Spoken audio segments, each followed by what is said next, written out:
Hey guys, so this is just a very short, quick lesson that's going to wrap up what we were talking about with power equations and actually see how do we use it. And the real question is, who's a better investor, Stephen or Joel? Let's find out. So Stephen and Joel are arguing about who's the better investor. Stephen says that he got a better rate than Joel, but Joel disagrees. Who has a higher rate on their investment? All right, so let's just take a look at what we have as the initial information. Stephen originally invested $8,000 2 years ago. He now has $9,592. Not bad, meaning that he did nothing. He just put his money in an investment for 2 years and it grew that much.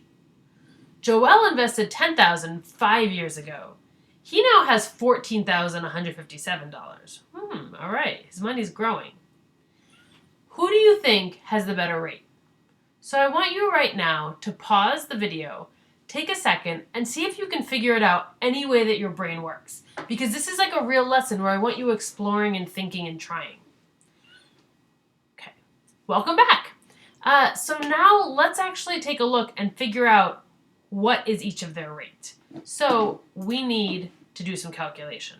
Okay, so we know that Stephen originally invested $8,000 2 years ago, and he now has $9,592.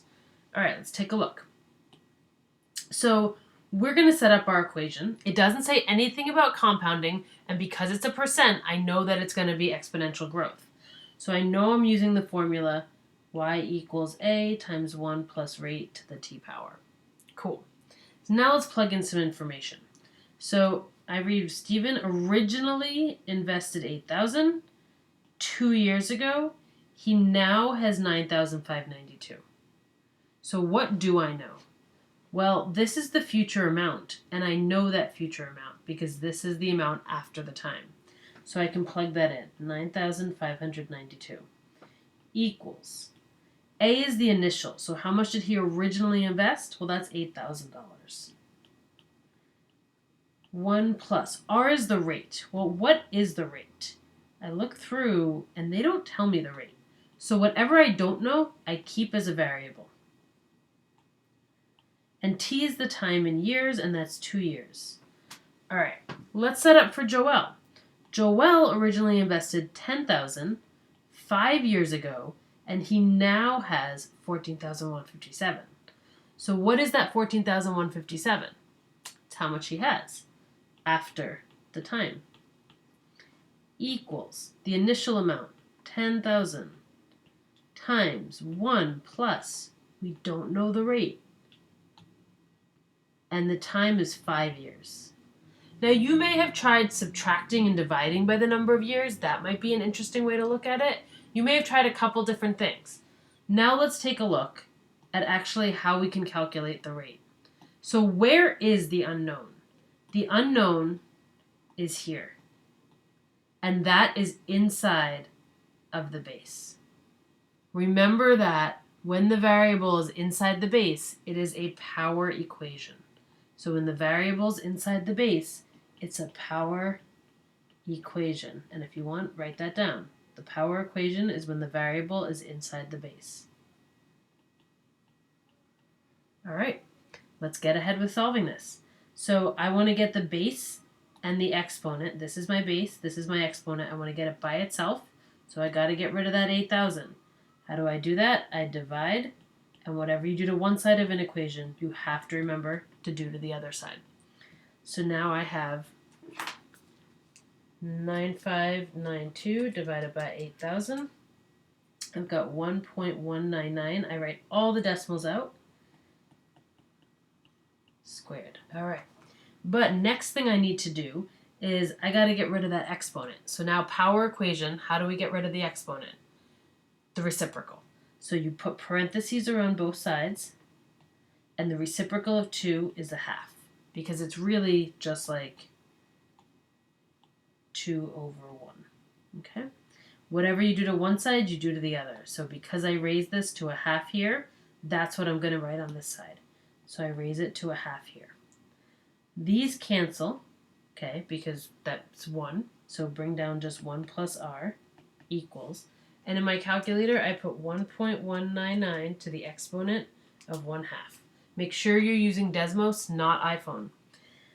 1.09498885. Always 6 or more decimals.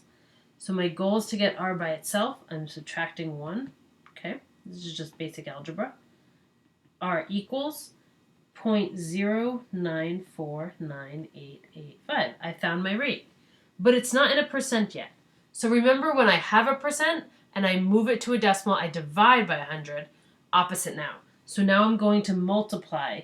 So to become a percent, I need to multiply by 100. Okay? So I just times that by 100. 0.09498885 times 100 equals 9 point, I'm going to round it because it's 49%. All right. That's a pretty good investment. Let's see if Joelle can top that. I'm going to do the exact same steps. So once again, my goal is to get the base and the exponent by themselves. So I need to get rid of what's next to it. So I'm going to just make myself a little bit smaller, move myself to the other side. Okay. Ha-ha! Hey, guys. Okay, and now let's do some math. So we divide by 10,000 on both sides. Okay, you got 14157 divided by 10,000, and you get 1.4157, and you bring down 1 plus r to the 5th. Because I want to get this by itself, I have to cancel out that exponent. So I do that by raising it to the reciprocal power. Okay.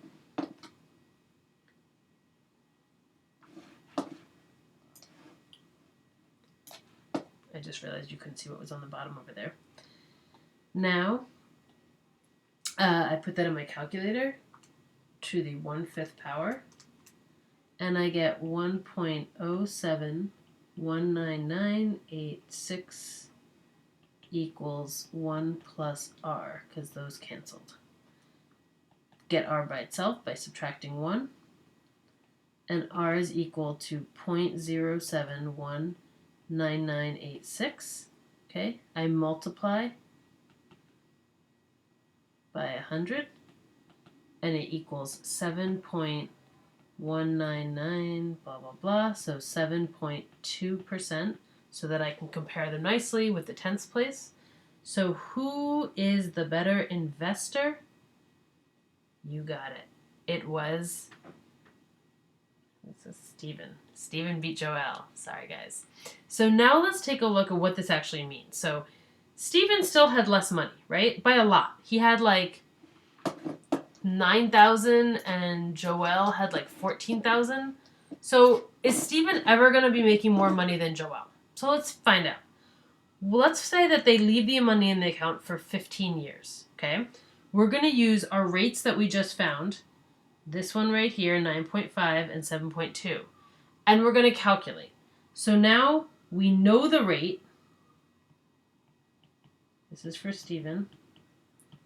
The rate is 9.5%. His initial investment was $8,000. Okay. And now we're saying it's going to be for 15 years.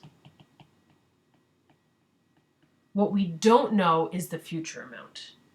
So the future amount of money in 15 years is an unknown.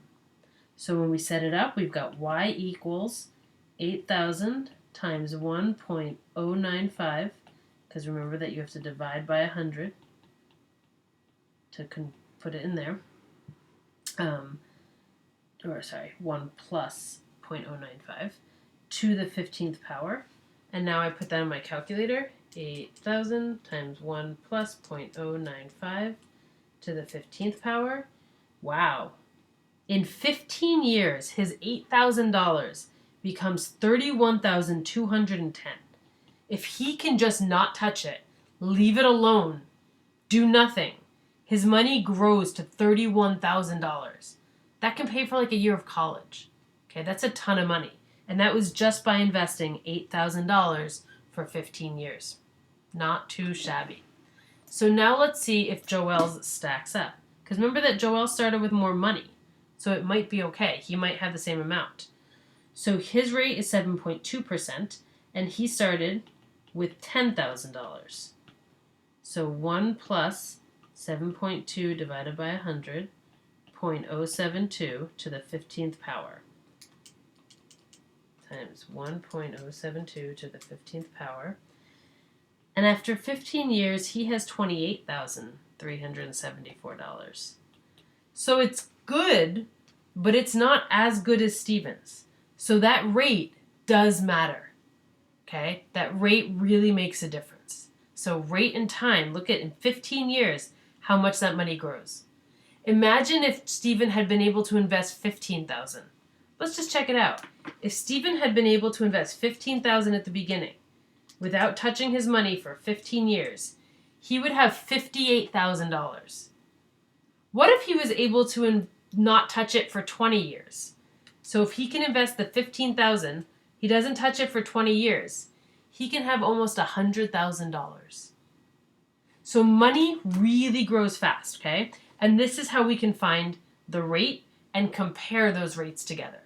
So pause it, take notes, and you're going to practice this with power equations. That's it. Have fun.